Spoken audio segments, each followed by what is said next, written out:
Dr. Fred Matiang'I ritukoria rero nigo aikirana asumo igabwe kanisa one kiwase county ya Kirinyaga sagendere kurokuboria gochasa bananchi nabo ABASAE gwesokia sobonge na kwerikia kubwata ebibande na koba ABAAKI CHIKURA herio gochia gosira ensemeria yo kwamerera serikali asobo choro bane bori bosi umwako gocherio kwani kya korenta bara monchoreria ABORAI. I want to encourage you young people. Let us now occupy leadership. Let's not just talk about occupying the spaces we have been occupying. The 2027 general elections should be about young people occupying leadership at all cadres so that you make the changes that you desire and the changes you would like to see in your country. These things ought not to happen in our country. That shame, that embarrassment is as a result of the decisions and the management we've done of our country.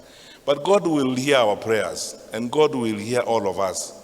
And personally, young people, I want to tell you, I have faith that you will do the right thing. For those of you who interacted with in 2015, 2016, 2017, during the famous communion with the truth in the examination sector, you know that when we stick with the truth, we get the right thing done. And when we stand firm, we get the right result. Please, young people, you are more than those of us who cannot be described as young, which means take charge, take control. If politics is a game of numbers, please take charge of that game as young people.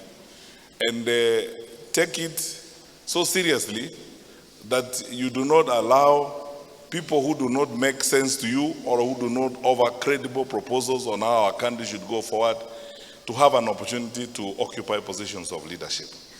The debate now is about the future of our country. So we urge you, I would like to urge you, to boldly and courageously move forward and make your contribution to the welfare, the betterment of our country.